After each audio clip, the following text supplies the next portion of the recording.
আসসালামু আলাইকুম দর্শক, নুরস মমের আরও একটি নতুন পর্বে আপনাদেরকে স্বাগতম।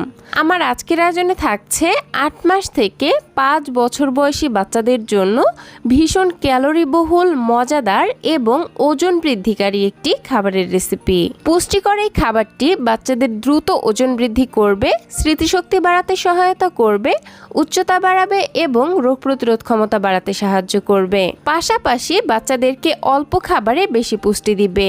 খাবারটি তৈরি করে বাচ্চাদেরকে সকালের নাস্তায় অথবা রাতের প্রধান খাবার হিসেবে খাওয়াতে পারবেন।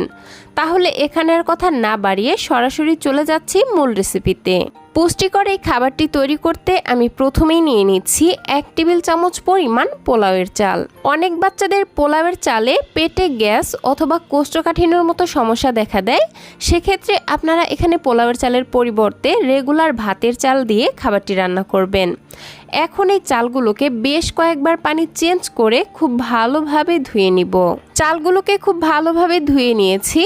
এখন এর মধ্যে আরও কিছুটা পানি দিয়ে ভিজিয়ে রাখছি একটা সাইডে। অন্যদিকে আমি আরেকটি বাটির মধ্যে নিয়ে নিচ্ছি 4টি খেজুর। আমি এখানে ছোট সাইজের খেজুর নিয়েছি, সেজন্য 4টি নিয়েছি। আপনাদের যদি বড় সাইজের খেজুর হয় তাহলে এখানে 2টি অথবা 3টি খেজুর নিলেই হয়ে যাবে। তো যাই হোক, এখন খেজুরগুলোর মাঝখানের বিচিগুলো ফেলে দিয়ে বাটির মধ্যে নিয়ে নিচ্ছি।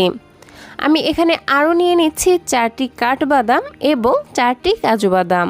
এবার এই সব কিছুকে পানি দিয়ে খুব ভালোভাবে ধুয়ে নিব।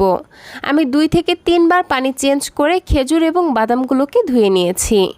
ধুয়ে নেওয়া হয়ে গেলে এগুলোর মধ্যেও আরও কিছুটা পানি দিয়ে দিচ্ছি আর ভিজিয়ে একটা সাইডে রেখে দিচ্ছি।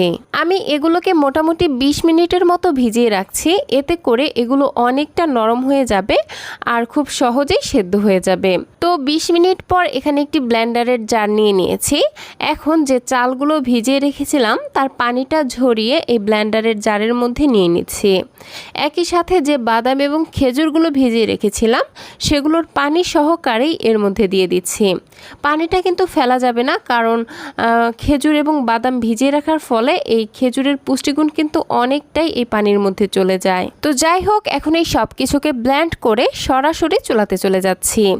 চুলায় একটি পরিষ্কার প্যান বসিয়ে ব্লেন্ড করে রাখা মিশ্রণটি ঢেলে দিলাম। তারপর ব্লেন্ডারের জার ধুয়ে আরও কিছুটা পানি দিয়ে দিচ্ছি। আমার মনে হচ্ছে এগুলো সেদ্ধ হতে আরও কিছুটা পানি লাগবে, তাই আমি এখানে আরও কিছুটা পানি অ্যাড করে দিচ্ছি। আপনারাও চাল এবং বাদামের পরিমাণ অনুযায়ী পানিটা কমিয়ে বাড়িয়ে দিবেন। পানিটা এমনভাবে দিবেন যাতে চালগুলো খুব ভালোভাবে সেদ্ধ হয়ে যায়। আরেকটি কথা, যাদের বাচ্চাদের বয়স 1 বছরের বেশি তারা কিন্তু চাইলে এখানে পানির পরিবর্তে গরুর দুধ দিয়ে খাবারটি রান্না করতে পারবেন। 1 বছরের কম বয়সী বাচ্চাদের খাবারে যেহেতু গরুর দুধ অ্যাড করা যায় না, তাই আমি এখানে পানি দিয়েই খাবারটি রান্না করে দেখাচ্ছি। তো যাই হোক, এখন চুলার আঁচ মিডিয়াম এবং লোয়ের মাঝামাঝি রেখে ঘন ঘন নেড়ে চেড়ে এই খাবারটিকে রান্না করে নিতে হবে। তো আমি মোটামুটি 6 থেকে 7 মিনিট রান্না করে নিয়েছি আর দেখতেই পাচ্ছেন চালগুলো কিন্তু খুব ভালোভাবে সেদ্ধ হয়ে গেছে আর পানিটাও শুকিয়ে এরকম ঘনত্বে চলে এসেছে। দর্শক, আমি এই খাবারটিতে কোনো ধরনের লবণ এবং চিনি ব্যবহার করছি না, কারণ 1 বছরের কম বয়সী বাচ্চাদের খাবারে কোনো এক্সট্রা লবণ চিনি ব্যবহার করা যাবে না। এছাড়া আমি যেহেতু এই খাবারটিতে খেজুর এবং বাদাম ব্যবহার করেছি, যার ফলে খাবারটি এমনিতেই ন্যাচারালি অনেকটা মিষ্টি হয়েছে। এ কারণে এক্সট্রা করে আর কোনো চিনি ব্যবহার করার প্রয়োজন নেই। কিন্তু 1 বছরের বড় বাচ্চাদের জন্য আপনারা চাইলে এখানে স্বাদের জন্য সামান্য 1 চিমটি লবণ ব্যবহার করতে পারেন। তো যাই হোক, আমার এই খাবারটি একদম তৈরি হয়ে গেছে। আমি ঠিক এরকম ঘনত্বে রেখেই চুলা থেকে নামিয়ে নিচ্ছি। আর এই খাবারটি ঠান্ডা হলে কিন্তু আরও একটু ঘন হয়ে যাবে। তো আপনারা বাচ্চাদের পছন্দ অনুযায়ী খাবারটিকে একটু পাতলা বা ঘন রেখে চুলা থেকে নামিয়ে নেবেন। আর এই তো তৈরি হয়ে গেল বাচ্চাদের জন্য ভীষণ পুষ্টিকর, মজাদার এবং ক্যালোরিবহুল একটি নাস্তার রেসিপি। এই খাবারটিকে কিন্তু বাচ্চাদের জন্য সুপার ওয়েট গেইনিং ফুডও বলা যেতে পারে, যেহেতু খাবারটির মধ্যে রয়েছে বাদাম এবং খেজুর, আর এই দুইটিই কিন্তু বাচ্চাদের জন্য সুপার ফুড। তো এই খাবারটি বাচ্চারা যদি অল্প পরিমাণেও খায় তবুও অধিক পরিমাণে পুষ্টির চাহিদা পূরণ হয়ে যাবে এবং বাচ্চাদের দ্রুত ওজন বাড়াতে সহায়তা করবে। তো দর্শক, এই ছিল আমার আজকের আয়োজন।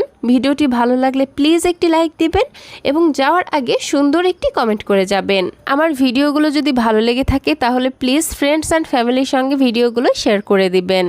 আর বাচ্চাদের জন্য এরকম আরও নিত্য নতুন সহজ এবং পুষ্টিকর খাবারের রেসিপি পেতে প্লিজ আমার চ্যানেলটিকে সাবস্ক্রাইব করে পাশের ঘন্টাটি বাজিয়ে অলে সেট করে রাখবেন পরবর্তী ভিডিওর নোটিফিকেশন সবার আগে পাওয়ার জন্য। আজকের মতো বিদায় নিচ্ছি। সবাই ভালো থাকবেন, সুস্থ থাকবেন। আল্লাহ হাফেজ। আসসালামু আলাইকুম।